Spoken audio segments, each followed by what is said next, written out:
ನಟಿ Ranya gold smuggling ಹಿಂದಿದೆಯಾ ದೊಡ್ಡ gang ಇಂಥದ್ದೊಂದು ಅನುಮಾನ ಈಗ ಡಿಆರ್ಐ ಅಧಿಕಾರಿಗಳನ್ನ ಕಾಡ್ತಾ ಇದೆ. ಸೊ ಹಾಗಾಗಿ ಇವತ್ತಿನಿಂದ ಅಧಿಕಾರಿಗಳು ತನಿಖೆಯನ್ನ ಚುರುಕುಗೊಳಿಸ್ತಾರೆ. ಡಿಆರ್ಐ ಅಧಿಕಾರಿಗಳು ಅಸಲಿ ತನಿಖೆಯನ್ನ ಶುರು ಮಾಡಿದ್ದಾರೆ. ಈಗ ಇದರಿಂದ ಯಾರಾದರೂ ಕಿಂಗ್ ಪಿನ್ಗಳಿದ್ದಾರಾ, ಈಕೆಯನ್ನ ಬಳಸ್ಕೊಂಡು ಬೇರೆಯವರೇನಾದರೂ ಈ ದಂಧೆಯನ್ನ ನಡೆಸ್ತಾ ಇದ್ರಾ ಅನ್ನುವಂಥದ್ರ ಬಗ್ಗೆ ಈಗ ತನಿಖೆಯನ್ನ ಆರಂಭಿಸಿದ್ದಾರೆ. ಕಸ್ಟಡಿಯಲ್ಲಿಟ್ಟು ತೀವ್ರ ವಿಚಾರಣೆಯನ್ನ ನಡೆಸ್ತಾರೆ ಡಿಆರ್ಐ ಅಧಿಕಾರಿಗಳು. ಬಂಧನದ ಬಳಿಕ ಪ್ರಾಥಮಿಕ ವಿಚಾರಣೆ ಮಾತ್ರ ನಡೀತಾ ಇತ್ತು ಡಿಆರ್ಐ ಅಧಿಕಾರಿಗಳಿಂದ. ಈಗ ರಿಯಲ್ ಇನ್ವೆಸ್ಟಿಗೇಷನ್ ಆರಂಭವಾಗುತ್ತೆ. ಮತ್ತಷ್ಟು ಮಾಹಿತಿಯನ್ನು ಕಲೆ ಹಾಕಿ ಕಸ್ಟಡಿಗೆ ಪಡೆದುಕೊಂಡಿದ್ದಾರೆ ಈಗ ಡಿಆರ್ಐ ಅಧಿಕಾರಿಗಳು. ಹೀಗಾಗಿ ಇವತ್ತಿನಿಂದ ರನ್ಯಾಳ ಅಸಲಿ ವಿಚಾರಣೆ ಶುರುವಾಗುತ್ತೆ. ವಿಚಾರಣೆಯ ಅಸಲಿ ಬಿಸಿ ಇವತ್ತಿನಿಂದ ರನ್ಯಾಗೆ ತಟ್ಟುತ್ತೆ. ರನ್ಯಾ ಹಿಂದೆ ದೊಡ್ಡ ಸಿಂಡಿಕೇಟ್ ಇದೆ ಅನ್ನುವಂಥದ್ರ ಬಗ್ಗೆ ಒಂದು ಅನುಮಾನ ಇದೆ. ಯಾಕಂದ್ರೆ ಈಕೆ ಒಬ್ಬಳೇ ಇಲ್ಲ, ಈಕೆ ಹಿಂದೆ ಒಂದು ದೊಡ್ಡ ಗ್ಯಾಂಗ್ಗೆ ಬಹುಶಃ ಇರಬಹುದು ಅನ್ನುವಂಥದ್ರ ಬಗ್ಗೆ ಅಧಿಕಾರಿಗಳು ಮಾಹಿತಿಯನ್ನು ಕಲೆ ಹಾಕಿದ್ದಾರೆ. ಸೊ ಈ ಕಿಂಗ್ ಪಿನ್ ಬಗ್ಗೆ ಮಾಹಿತಿಯನ್ನ ಪಡ್ಕೊಳ್ಳೋದಕ್ಕೆ, ಮತ್ತಷ್ಟು ಡೀಟೇಲ್ಸನ್ನು ಪಡ್ಕೊಳ್ಳೋದಕ್ಕೆ ಡಿಆರ್ಐ ಅಧಿಕಾರಿಗಳು ಮುಂದಾಗ್ತಿದ್ದಾರೆ. ರನ್ಯಾಗೆ ಅಧಿಕಾರಿಗಳು ಕೂಡ ಸಾಥ್ ನೀಡಿರಬಹುದು. ಪೊಲೀಸ್ ಡಿಪಾರ್ಟ್ಮೆಂಟಲ್ಲೂ ಕೂಡ ಕೆಲವೊಂದಿಷ್ಟು ಜನ ಈಕೆಗೆ ಸಾಥ್ ಕೊಡ್ತಿರಬಹುದು. ಅಥವಾ ಸರ್, ನನ್ನ ರೆಸಿಗ್ನೇಷನ್ ಯಾಕೆ ಸರ್? ನಾನೇ ಜಾಬ್ಸ್ ನ ಕ್ರಿಯೇಟ್ ಮಾಡಿ ಬಾಸ್ ಆಗ್ಬೇಕು ಅಂತಿದ್ದೀನಿ. ಹೇಗೆ? Boss Vala B the boss.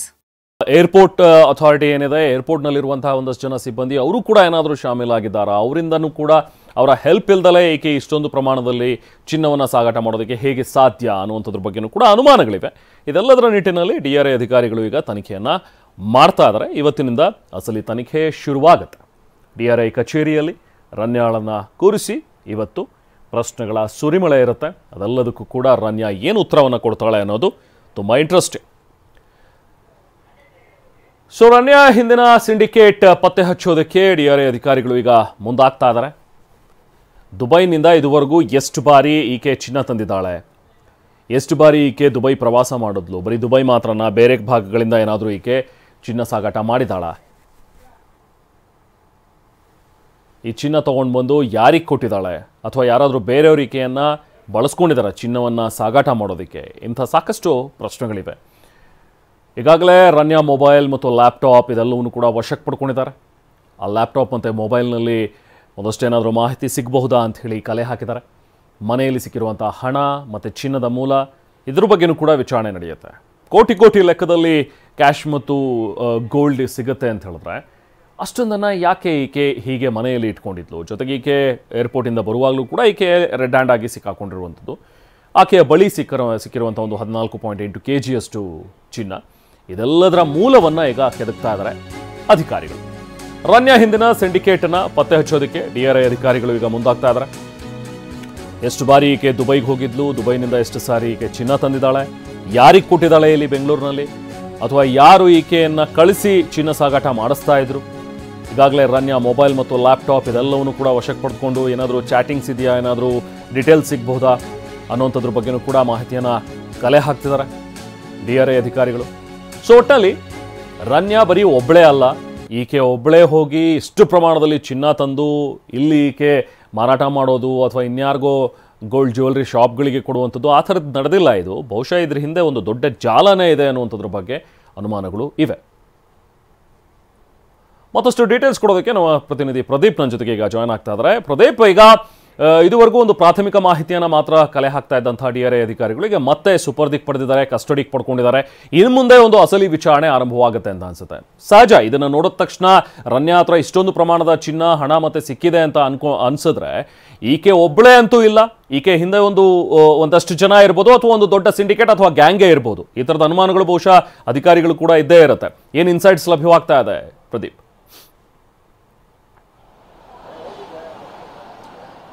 ಖಂಡಿತ ರೆಹಮಾನ್, ರನ್ಯಾ ಪ್ರಕರಣವನ್ನು ನೋಡಿದ್ರೆ ಮೊದಲಾಗಿ ಮೂಡುವಂಥದ್ದೇ ಇದೊಂದು ಯಕ್ಷ ಪ್ರಶ್ನೆ. ಈ ನಟಿಯ ಹಿಂದೆ ಯಾರು ಇದ್ದಾರೆ ಅನ್ನೋದೇ ಪ್ರಮುಖವಾಗಿ ಡಿಆರ್ಐ ಅಧಿಕಾರಿಗಳಿಗೆ ಕಾಡುತ್ತಿರುವಂತಹ ಪ್ರಶ್ನೆ. ಯಾಕಂತೇಳಿದ್ರೆ ಇತ್ತೀಚೆಗಷ್ಟೇ ಮದುವೆಯಾಗಿದ್ದಂತಹ ನಟಿ, ಜೊತೆಗೆ IPS ಅಧಿಕಾರಿಯೊಬ್ಬರ ಮಗಳು ಕೂಡ ಆಗಿರುವಂತಹ ನಟಿ ರನ್ಯಾ ರಾವು, ಆಕೆ ಒಬ್ಬಳೇ ಈ ರೀತಿಯಾಗಿ ದುಬೈನಿಂದ ಚಿನ್ನವನ್ನ ಈ ರೀತಿಯಾಗಿ ಸಾಗಾಟನೆ ಮಾಡೋಕ್ಕೆ ಸಾಧ್ಯನಾ ಅನ್ನೋದು ಮೊದಲ ಪ್ರಶ್ನೆ ಆಗಿರುವಂಥದ್ದು. ಇನ್ನು ಇಲ್ಲಿ ಡಿಆರ್ಐ ಅಧಿಕಾರಿಗಳು ಇವತ್ತಿನಿಂದ ಆಕೆಯ ಅಸಲಿ ತನಿಖೆಯನ್ನ ಶುರು ಮಾಡ್ತಾ ಇರುವಂಥದ್ದು. ಯಾಕಂತೇಳಿದ್ರೆ 3ನೇ ತಾರೀಕು ಆಕೆಯನ್ನು ಅರೆಸ್ಟ್ ಮಾಡಿದ ನಂತರ 3ನೇ ತಾರೀಕು ರಾತ್ರಿ ತಾರೀಕಿನಲ್ಲಿ ಮತ್ತು 4ನೇ ತಾರೀಕು ಆಕೆಯನ್ನ ಪ್ರಾಥಮಿಕವಾಗಿ ವಿಚಾರಣೆಯನ್ನ ಮಾಡಿರ್ತಾರೆ. ಆದರೆ ಈ ಪ್ರಾಥಮಿಕ ವಿಚಾರಣೆ ವೇಳೆ ಆಕೆ ಸರಿಯಾಗಿ ಸ್ಪಂದಿಸಿರಲಿಲ್ಲ. ಯಾಕಂತ ಹೇಳಿದ್ರೆ ನಾನು ವಿದೇಶದಿಂದ ಟ್ರಾವೆಲ್ ಮಾಡಿ ಬಂದಿದ್ದೀನಿ, ನನಗೆ ಸುಸ್ತಾಗಿದೆ, ನನಗೆ ರೆಸ್ಟ್ ಬೇಕು, ಮತ್ತೆ ಇನ್ನೊಂದಿನ ನಾನು ನಿಮಗೆ ಮಾಹಿತಿಯನ್ನ ಕೊಡ್ತೀನಿ, ತನಿಖೆಗೆ ಸಹಕರಿಸ್ತೀನಿ ಅಂತ ಹೇಳಿರ್ತಾರೆ. ಹೀಗಾಗಿ ಮತ್ತು ಇನ್ನೊಂದಷ್ಟು ಕಾರಣಗಳಿಗಾಗಿ DRI ಅಧಿಕಾರಿಗಳು ಅವತ್ತು ಅವ್ರನ್ನ ನ್ಯಾಯಾಂಗ ಬಂಧನಕ್ಕೆ ಒಪ್ಸಕ್ಕೆ ಕೋರ್ಟ್ಗೂ ಸಹ ಅವರು ಮನವಿಯನ್ನ ಮಾಡ್ಕೊಂಡಿದ್ರು. ಆದ್ರೆ ತದನಂತರ ಈಕೆಯನ್ನ ನ್ಯಾಯಾಂಗ ಬಂಧನದಲ್ಲಿ ಇರಬೇಕಾದ್ರೆ ಜಾಮೀನು ಅರ್ಜಿಯನ್ನ ಕೋರಿ ಅವರ ರಣ್ಯಾ ಪರ ವಕೀಲರು ಅರ್ಜಿಯನ್ನ ಸಲ್ಲಿಸಿದ್ರು. ಈ ವೇಳೆ DRI ಅಧಿಕಾರಿಗಳು ಪ್ರಾಥಮಿಕವಾಗಿ ಒಂದಷ್ಟು ತನಿಖೆಯನ್ನ ಮಾಡಿ ಆಕೆಯ ಮನೆ ಮೇಲೆ ದಾಳಿ ಮಾಡಿ ಕೋಟ್ಯಾಂತರ ರೂಪಾಯಿ ಹಣ ಮತ್ತು 2 kg ಚಿನ್ನವನ್ನು ಸಹ ವಶಪಡಿಸಿಕೊಂಡಿದ್ರು. ಜೊತೆಗೆ ಈಕೆ ಹೊರಗಡೆ ಬಂದ್ರೆ ಜಾಮೀನನ್ನ ಪಡೆದುಕೊಂಡು ತನಿಖೆಗೆ ಹಿನ್ನಡೆ ಆಗ್ಬೋದು, ಪ್ರಭಾವಿ ಮಹಿಳೆ ಆಗಿರೋ ಕಾರಣಕ್ಕೆ ಅಂತ ಹೇಳಿ ಆಕೆಯನ್ನ ಈಗ 3 ದಿನ ನ್ಯಾಯಾಂಗ ಬಂಧನದಿಂದ ತಮ್ಮ ಕಸ್ಟಡಿಗೆ ತೆಗೆದುಕೊಂಡು ವಿಚಾರಣೆಯನ್ನ ಶುರು ಮಾಡಿರೋದೆ. ಸದ್ಯಕ್ಕೆ ಈ ವಿಚಾರಣೆಯಲ್ಲಿ ಈಗ ಮೊದಲಾಗಿ ಬಯಲಾಗಬೇಕಾಗಿರುವಂತದ್ದು ದುಬೈಗೆ ಈಕೆ ಎಷ್ಟು ಬಾರಿ ಹೋಗಿದ್ಲು ಮತ್ತು ಎಷ್ಟು kg ಚಿನ್ನವನ್ನ ಎಷ್ಟು ದಿನದಿಂದ ಈಕೆ ಬೆಂಗಳೂರಿಗೆ ತಂದಿದ್ದಾಳೆ ಅನ್ನೋದು. ಇದ್ರ ಜೊತೆಗೆ ಇನ್ನೊಂದು ಪ್ರಮುಖವಾದ ಅಂಶ, ಈ ನಟಿಯ ಹಿಂದೆ ಸಿಂಡಿಕೇಟ್ ಇದೆಯಾ, ಸಿಂಡಿಕೇಟ್ ಇರುವಂತಹ ದೊಡ್ಡ ಅನುಮಾನ ಈಗ DRI ಅಧಿಕಾರಿಗಳಿಗೆ ಬಂದಾಗಿದೆ.